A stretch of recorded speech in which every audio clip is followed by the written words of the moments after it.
Huwag niyo na po kaming hanapin sa mga presinto sapagkat ang inyong mga pulis ay nasa inyo ng mga telepono. Dial 911. Darating ang inyong mga pulis sa loob ng 5 minuto. Lilingkod sa bawat Pilipino at magbibigay ng tamang impormasyon para sa tahimik at maayos na Pilipinas. Police News Network, alagad ng batas, tagapagtaguyod ng balitang pulis, sandigan ng mamamayan, patnubay ng katotohanan. Kampo Krame, maghahatid ng pinakahuling kaganapan at nagbabagang balita. Ito ang PNN Police News Network. At ngayon, ang inyong mga tagapagbalita.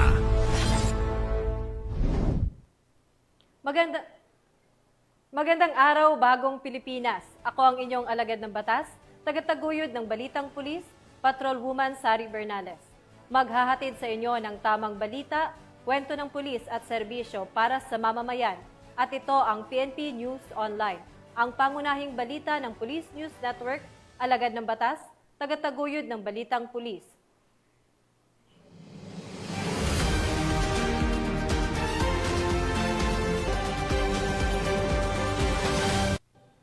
Narito ang mga balitang dapat niyong abangan. Beauty clinic sa Makati, sinalakay. 2 Vietnamese arestado sa pagsasagawa ng aesthetic procedure na walang lisensyang medikal. Bulacan PNP, ipinamalas ang 5-minute response time, suspect sa hostage taking nadakip. At 3 MILF, patay sa sagupaan sa Maguindanao del Sur.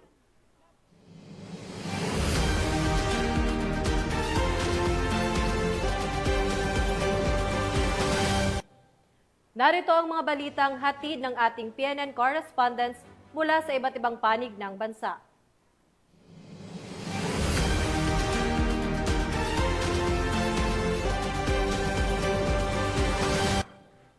Simulan natin ang balita mula sa bahagi ng Luzon.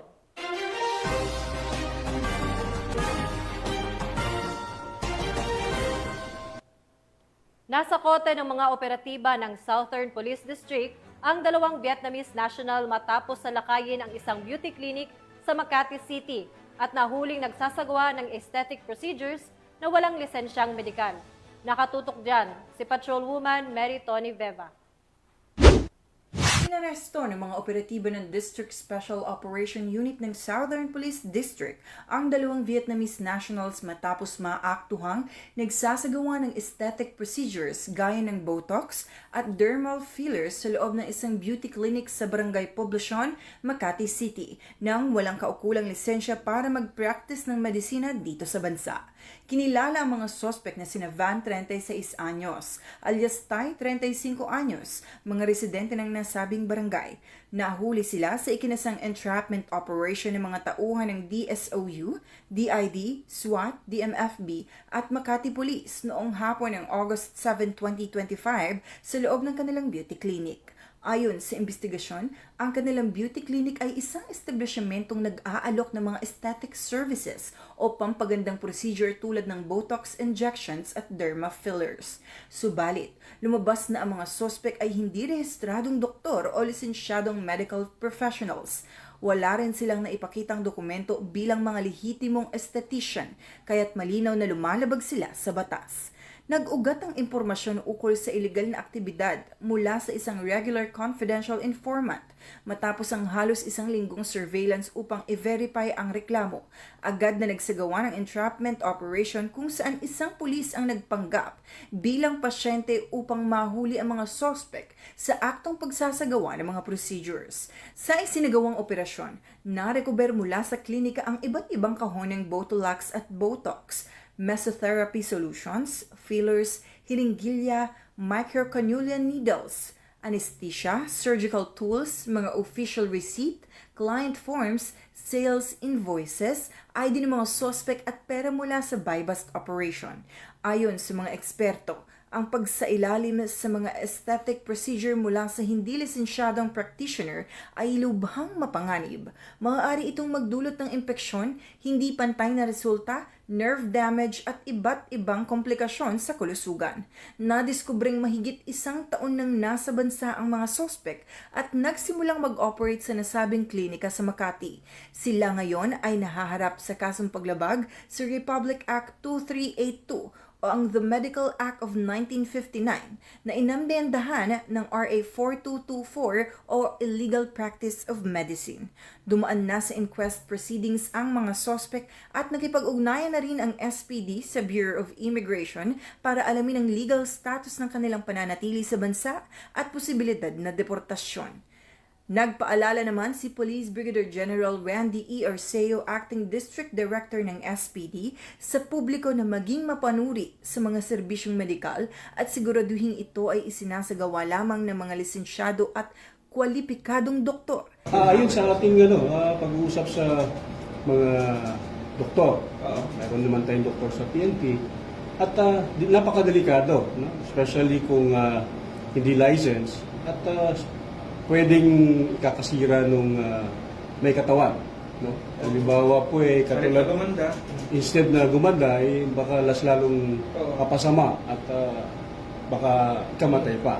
No? May mga insidente na rin tayo na naririnig na instead na mas na-enhance yung kanilang sarili ay mas lalong hindi magandang resulta. Malinaw na babala ang isinagawang operasyon ay hindi papayagan ng SPD ang sinumang lalabag sa batas at magsasapanganib sa kaligtasan ng publiko kapalit ng kita. Tiniyak niyang mananatiling nakatutok ang SPD at aktibong nakikipagtulungan sa komunidad upang mapanatiling ligtas ang mamamayan. Mula dito sa Southern Police District, ako ang inyong PNN correspondent, Patrolwoman Meritoni Veva, alagad ng batas, tagataguyod ng Balitang Pulis. Maraming salamat, Patrolwoman Veva. Isang mabilis at maagap na aksyon ng pulisya ang pumigil sa isang hostage-taking incident sa Baliwag, Bulacan. Dahil sa mabilis at koordinadong tugon ng mga pulis, nailigtas ang mga sibilyan at na-neutralize ang suspect na walang nasawi. Nagbabalita dyan si Patrolwoman Crystalline Javier. Sa loob lamang ng 3 minuto ng Baliwag City Police Station, ang isang lalaki na umano'y nanaksak at ng hostage ng menor de edad dakong 1:35 ng madaling araw sa Baliwag Public Market, Barangay Poblasyon, Baliwag, Bulacan. Kinilala ni Police Lieutenant Colonel Jason F. San Pedro, Chief of Police ng naturang istasyon, ang suspect na si alias Brian, 46 anyos, mangingisda at residente ng Barangay Poblasyon, Baliwag, Bulacan. Ayon sa ulat, sinaksak umano ng suspect ang kanyang unang biktima na isang babae, 25 anyos, habang naglalakad sa pasilyo ng palengke. Nagtamo ito ng sugat sa sentido, ngunit nakatakas matapos makalaban.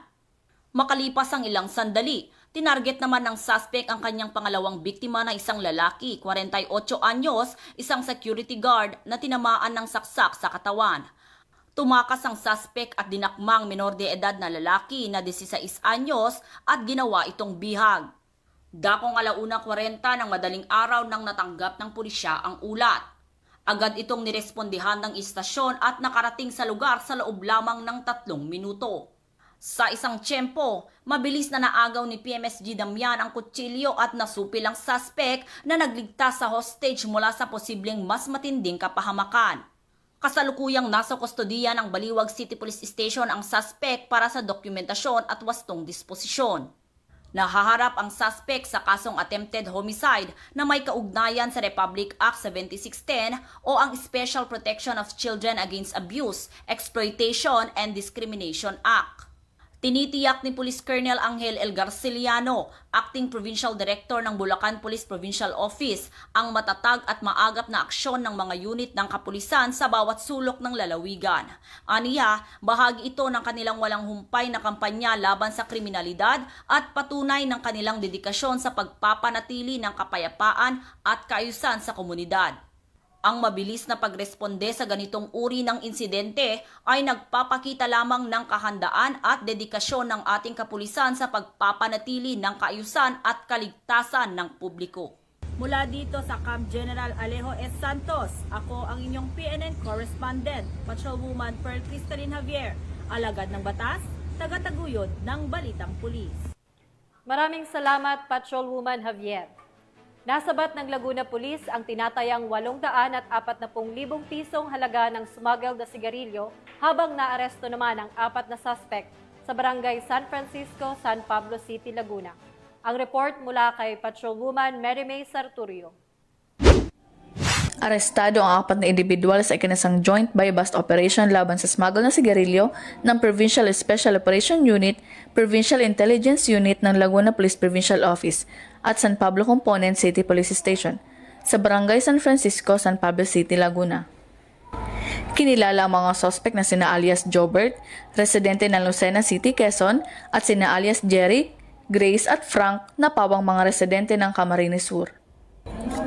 Nakumpiska sa mga suspect ang 6 na kahon na magkakaibang brand ng mga sigarilyo na may tinatayang halaga na aabot sa 840,000 pesos. Bawat kahon ay nagkakahalaga ng 14,000 pesos. Isang piraso ng 1,000 peso bill, isang bundled budol money na ginamit bilang mark money, isang puting Toyota Hi-Ace at isang puting Mitsubishi Canter.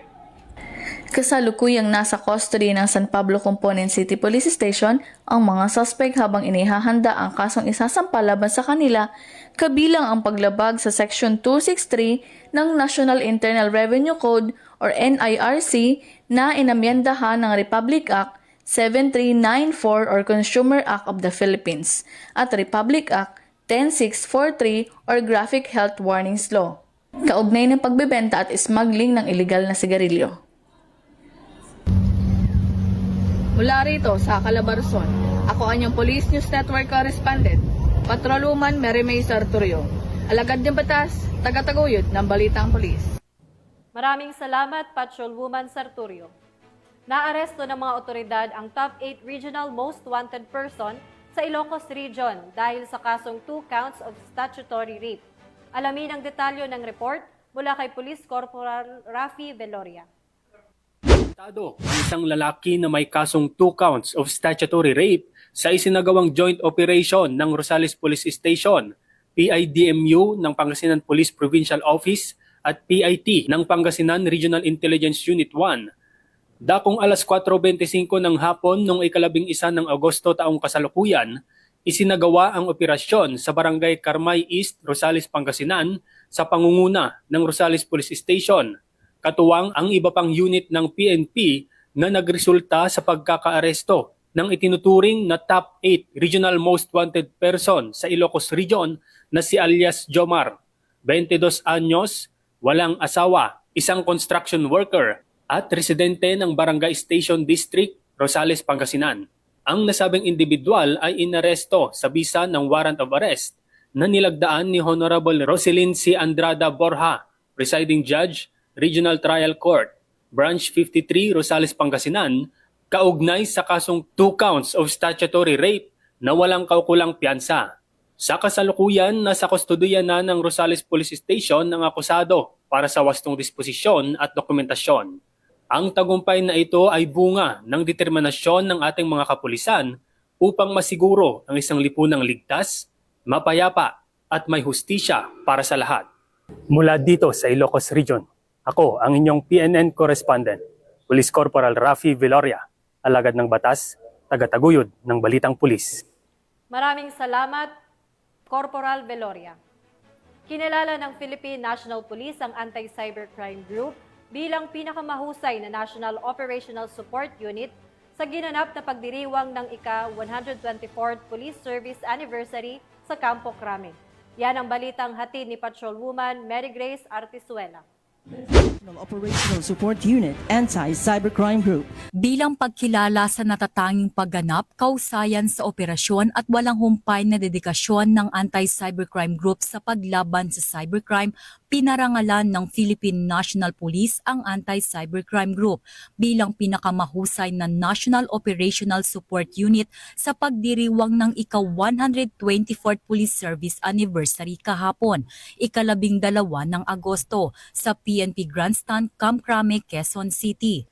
Tinanggap ni Police Brigadier General Bernard Aryang, Acting Director ng PNP-ACG ang prestiyosong parangal sa ngalan ng buong grupo bilang pagkilala sa dedikasyon, kausayan at pagtutulungan ng mga opisyal at kawani nito. Ang karangalang ito ay sumasalamin sa mas pinaigting at tuloy-tuloy na pagsisikap ng PNP Anti-Cybercrime Group na protektahan ang publiko laban sa lumalalang banta ng cybercrime sa pamamagitan ng makabagong investigasyon, malalaking operasyon sa pagpapatupad ng batas at aktibong pakikilahok sa komunidad. Maraming salamat sa sakripisyo nyo, sa hard work nyo, at eto ngayon, nakuha yung pagsasakripisyo nyo. Maraming salamat. Mula dito sa Campo Crame, ako ang inyong PNN correspondent, Patrolwoman Mary Grace Arquizuela, nagbabalita para sa Police News Network, alagad ng batas, tagataguyod ng balitang pulis. Maraming salamat, Patrolwoman Arquizuela. Isang 3-day basic motorcycle riding safety seminar ang isinagawa ng PNP Highway Patrol Group para sa mga kapulisan ng Oriental Mindoro Police Provincial Office.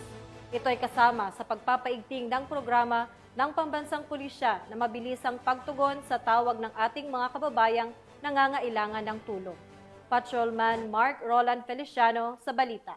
Nagtagumpay nga ang 3-day basic motorcycle riding safety seminar na ginanap sa Motorcycle Riding Academy sa Barangay Sapul, Calapan City sa Oriental Mindoro. Pinangunahan ito ng mga tauhan ng HPG Mimaropa sa pamumuno ng kanilang regional chief na si Police Colonel Christian B. De La Cruz at pakikipag-ugnayan sa Police Regional Office Mimaropa sa pamumuno ng Regional Director na si Police Brigadier General Roel C. Rodolfo. Sa pagsisimula ng nasabing aktibidad ay pinangunahan ito ng mga safety reminders sa pagmumotor at ang kahalagahan ng pagkakaroon ng knowledge about basic motorcycle training. Para saan nga ba at ano ang kahalagahan ng aktibidad na ito? Isa sa mandate natin is the road safety. Yun ang pinaka-ano natin pinaka ginagawa natin. Ito yung project natin ngayon sa HPG, programa natin, para ma-educate natin yung mga kapulisan natin sa proper way ng pagmumotor and in line with para mapalakas natin yung response time natin. Actually, matagal na itong project ng Highway Patrol Group. Itong mga ginagawa nating training.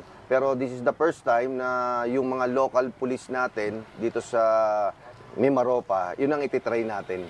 Umabot naman sa 30 partisipante na mula sa Oriental Mindoro Provincial Office ang nakilahok sa nasabing pagsasanay. Layunin nito na masigurong handa ang bawat kapulisan pagbibigay ng agarang tulong sa ating mga kababayan. Bilang Guardian of the Highways, ang HPG ay patuloy magsasagawa ng mga aktibidad at pagsasanay para sa ikagaganda ng serbisyo ng mga uniform forces ng ating bansa. Muli kami ang Highway Patrol Group, ang kakampi nyo sa kalsada na patuloy na magbibigay ng serbisyong HPG. Dahil dito sa ating bagong Pilipinas, ang gusto ng pulis, ligtas ka. At sa iba pang balitang serbisyong HPG, tumutok lamang sa aming YouTube channel at Facebook page na Police News Network.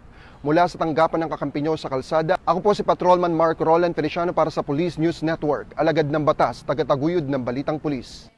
Maraming salamat, Patrolman Feliciano. 3 pulis mula sa Bagao Police Station ang tumanggap ng parangal mula kay Chief PNP Police General Nicolas Torre III bilang pagkilala sa kanilang kabayanihan, tapat na paglilingkod at sakripisyong inalay para sa kapakanan ng bayan. Nakibalita dyan si Patrolman Eduardo Balawag.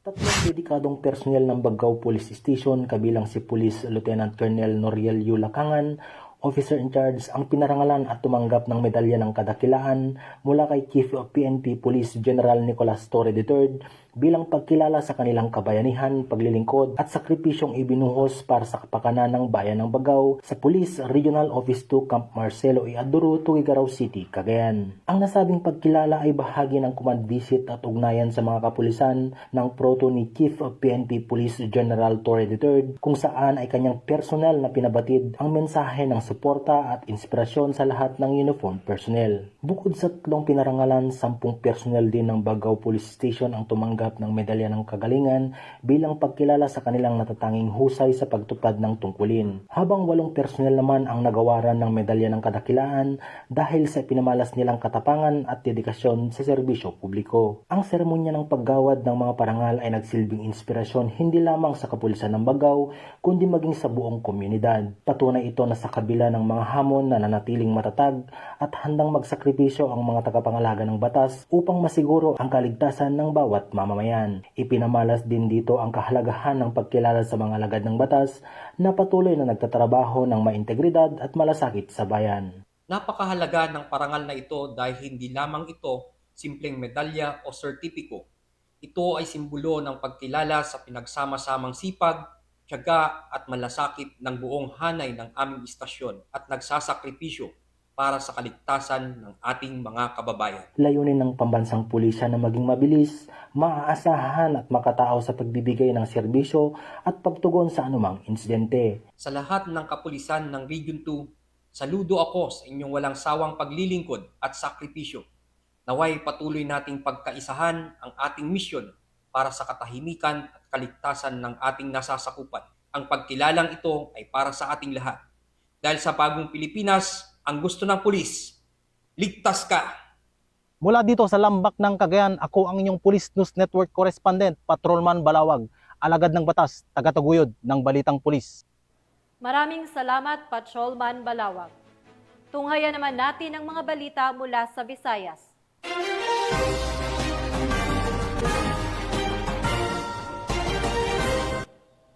Tinatayang 1 milyong pisong halaga ng hinihinalang shabu ang nasamsam sa ikinasang buy-bust operation ng kapulisan ng Region 6 sa bayan ng Kabatuan, Iloilo. Magbabalita dyan si Patrolwoman Ledilyn Bansagon. Umabot sa mahigit 1 milyong halaga ng hininilaang shabu ang nasamsam mula sa 4 na sospek sa isang matagumpay na drug buy-bust operation na isinagawa sa pinagsanib na pwersa ng Kabatuan Municipal Police Station, Provincial Drug Enforcement Unit Team 2, Regional Police Drug Enforcement Unit 6, at 603rd Company ng Regional Mobile Force Battalion 6 sa Barangay Hanipaan, Ulo, Kabatuan, Iloilo nito lamang ika-12 ng Agosto taong kasalukuyan. Kinilala ni Police Captain Aileen M. Lacrete, Officer in Charge ng Kabatuan Municipal Police Station, ang mga naaresto na sina alias Ryle, 19 na taong gulang, residente ng Tabuk Suba, Haro, Iloilo City, alias Rene, 55 taong gulang, parehong itinalaga bilang high-valued individual, alias Neri, 34 na taong gulang, residente ng Barangay Hanipaan, Ulo, at alias Janessa, 27 taong gulang, residente ng Barangay Apupong, Lanton, General Santos City, pawang itinalaga bilang street-level individual.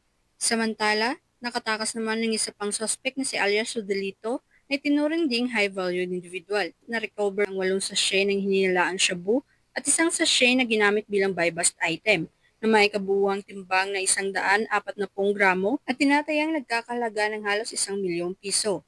Nakuha rin ang 12,000 piso na ginamit bilang buy-bust money. Dagdag pa ni Police Captain Lacrete, mula sa pag-aresto kay alias Ryle, nasamsam ang isang 12-gauge shotgun na may 15 bala. Ang mga nasamsam na ebidensya ay dinala sa Kabatuan Municipal Police Station para sa tamang dokumentasyon at inventaryo. Nahaharap ngayon ng mga suspect sa kasong paglabag sa RA 9165 o ang Comprehensive Dangerous Drugs Act of 2002. At si Ryle ay may karagdagang kaso dahil sa paglabag sa batas hingil sa iligal na pag-iingat ng baril at bala. Patuloy namang tinutugis ng mga otoridad si alias Rodelito upang maisilbi sa kanya ang nararapat na pananagutan. Sa matagumpay na operasyong ito, ipinapakita lamang ng ating mga kapulisan ang kanilang dedikasyon, tapang at walang sawang paglilingkod upang sugpuin ang kriminalidad at protektahan ng mamamayan laban sa banta ng iligal na droga. Bilang bahagi ng layunin mapanatiling kapayapaan at kayusan sa buong komunidad. Mula dito sa Police Regional Office 6, ako ang inyong Police News Network Correspondent, Patrolwoman Ledilyn Bansagon, alagad ng batas, tagataguyod ng Balitang Pulis. Maraming salamat, Patrolwoman Bansagon. Isinagawa ng PNP Highway Patrol Group ang isang 3-day basic motorcycle riding safety seminar para naman sa kapulisan ng Negros Oriental Police Provincial Office upang palakasin ang kasanayan at disiplina sa ligtas na pagmamaneho ng motorsiklo. Bilang suporta sa mas mabilis na police response time. Patrolwoman Annalyn Canoog sa report.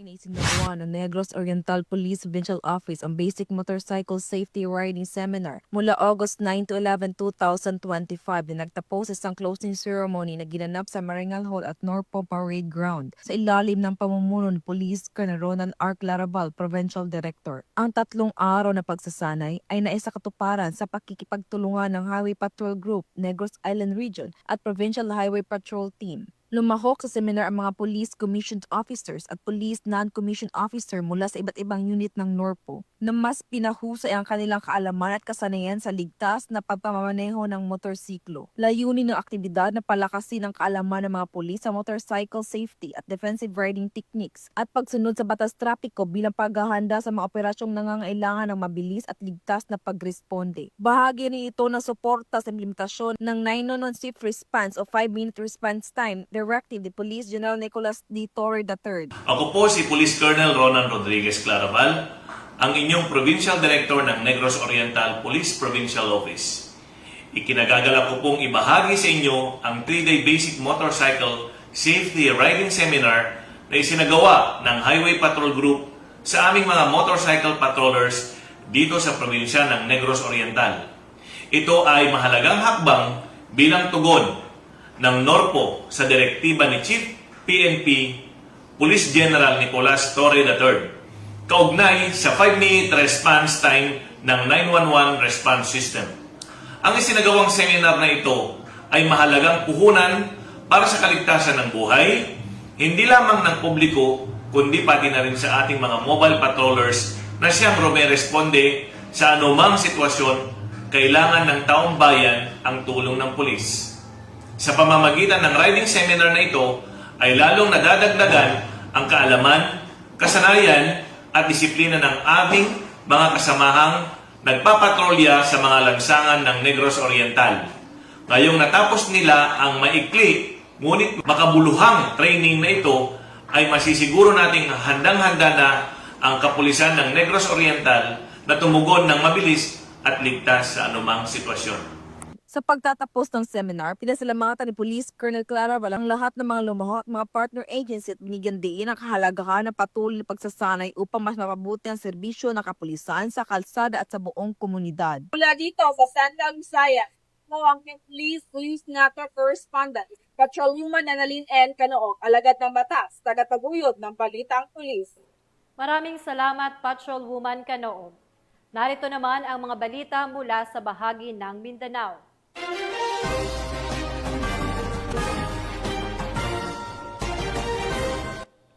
3 miyembro ng Moro Islamic Liberation Front ang nasawi habang 3 pa ang sugatan sa sugapaang naganap sa Maguindanao del Norte.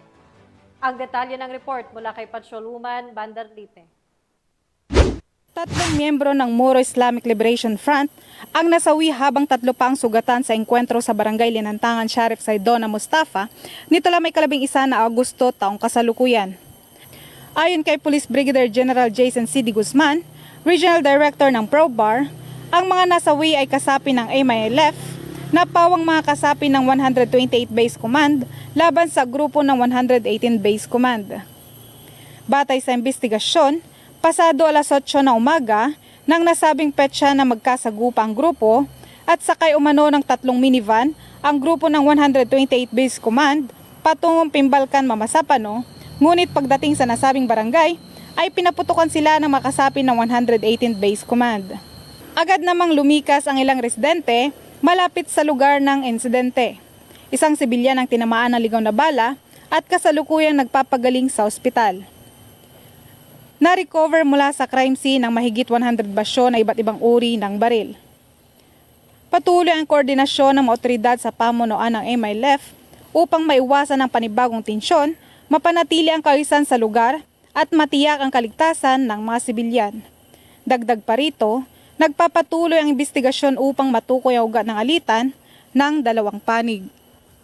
Mula rito sa Rio ng Bangsamoro, ako ang iyong PNN Correspondent, Patrolwoman Angela Bandarlite, alagad ng batas, tagataguyod ng balitang pulis. Maraming salamat, Patrolwoman Bandar Lipeng. Hindi na nakapalagpa ang top 2 regional level most wanted person sa kasong murder sa ikinasang manhunt operation ng mga otoridad sa Surigao del Sur. Narito ang detalye ng report mula kay Police Corporal Marcelino Termenes. Arestado sa sinagawang joint operation ng 14th Special Action Company, 1st Special Action Battalion ng PNP SAF at Tagbina Municipal Police Station, Surigao del Sur Police Provincial Office, ang number 2 regional level most wanted person ng Pro 13 na si alias Rolando sa Santa Maria, Tagbina, Surigao del Sur. Inaresto ang suspect sa kasong murder na may criminal case number 2025-04-7275-T at paglabag sa Republic Act 7610 o Special Protection of Children Against Abuse, Exploitation, and Discrimination Act na may criminal case number 551-FC-T na inisyu noong April 28, 2025 ng RTC Branch 29, 11th Judicial Region, Bislig City, Surigao del Sur. Nasa Tagbina Municipal Police Station, Surigao del Sur PPO na ang kustodiya ng naarestong suspect para sa dokumentasyon at tamang disposisyon. At mula dito sa headquarters sa Fort Santo Domingo, Santa Rosa City, Laguna, ang tahanan ng inyong tagaligtas. Ako ang inyong PNN Correspondent, Police Corporal Marcelino Termenes, alagad ng batas, tagataguyod ng Balitang Pulis. Maraming salamat, Police Corporal Termenes. Nakumpiska ng Balyok PNP ang mahigit 80,000 pisong halaga ng hinihinalang shabu mula sa isang drug personality sa isinagawang buy-bust operation sa Davao City. Yan ang tinutukan ni Patrolwoman June Mary Joy Rupin. Arestado ang isang drug personality matapos isinagawa ang buy-bust operation nito lamang Agosto 12 taong kasalukuyan sa Aurora Street, Barangay 36-D, Davao City. Ang operasyon na isinagawa ng Balyok Police Station katuwang ang mga tauhan ng Philippine Drug Enforcement Agency. Kinilala ang suspect sa alias na Negro, 33 anyos, at residente ng Aurora Street, Barangay 36-D, Davao City. Na-recover mula sa suspect ang hinihinalang shabu na may standard drug price na humigit kumulang 84,456 pesos at iba pang mga ebidensya. Kasalukuyang nasa kustodiya na nasabing istasyon ang suspect upang duman sa tamang disposisyon at maharap sa kasong paglabag sa Republic Act 9165 o Comprehensive Dangerous Drugs Act of 2002. Ang pagkakakumpiska ng iligal na droga ay isang malaking tagumpay laban sa patuloy na kampanya ng pamahalaan kontra sa iligal na droga at patunay na mahigpit na pagpapatupad ng batas sa rehiyon. Patuloy ang investigasyon ng mga otoridad upang matukoy kung may iba pang sangkot sa iligal na aktibidad ng naarestong suspect. Mula dito sa Police Regional Office 11, ako ang inyong PNN Correspondent, Patrolwoman June Mary Joy Rupin, alagad ng batas, tagataguyod ng Balitang Pulis. Maraming salamat, Patrolwoman Rupin. At yan ang mga balitang nakalap ng ating PNN correspondents mula sa Luzon, Visayas at Mindanao. Sa ngalan ng pamunuan ng Philippine National Police, sa pangunguna ni PNP Chief Police General Nicolas Torre III at sa pamumuno ni President Ferdinand Bongbong Marcos Jr., kami ay maglilingkod sa bawat Pilipino at magbibigay ng tama at balanseng balita. At sa mga mahal naming kababayan, wag nyo na kaming hanapin sa presinto sapagkat kami ay nasa inyo ng mga telepono. Tumawag sa 911, darating kami sa loob ng 5 minuto. Mula rito sa tanggapan ng tagapag-ugnay ng Pambansang Pulisya, ako ang inyong alagad ng batas, tagataguyod ng Balitang Pulis, Patrolwoman Sari Bernales. Maghahatid ng tamang balita, kwento ng pulis at serbisyo para sa mamamayan. At ito ang PNP News Online, ang pangunahing balita ng Police News Network.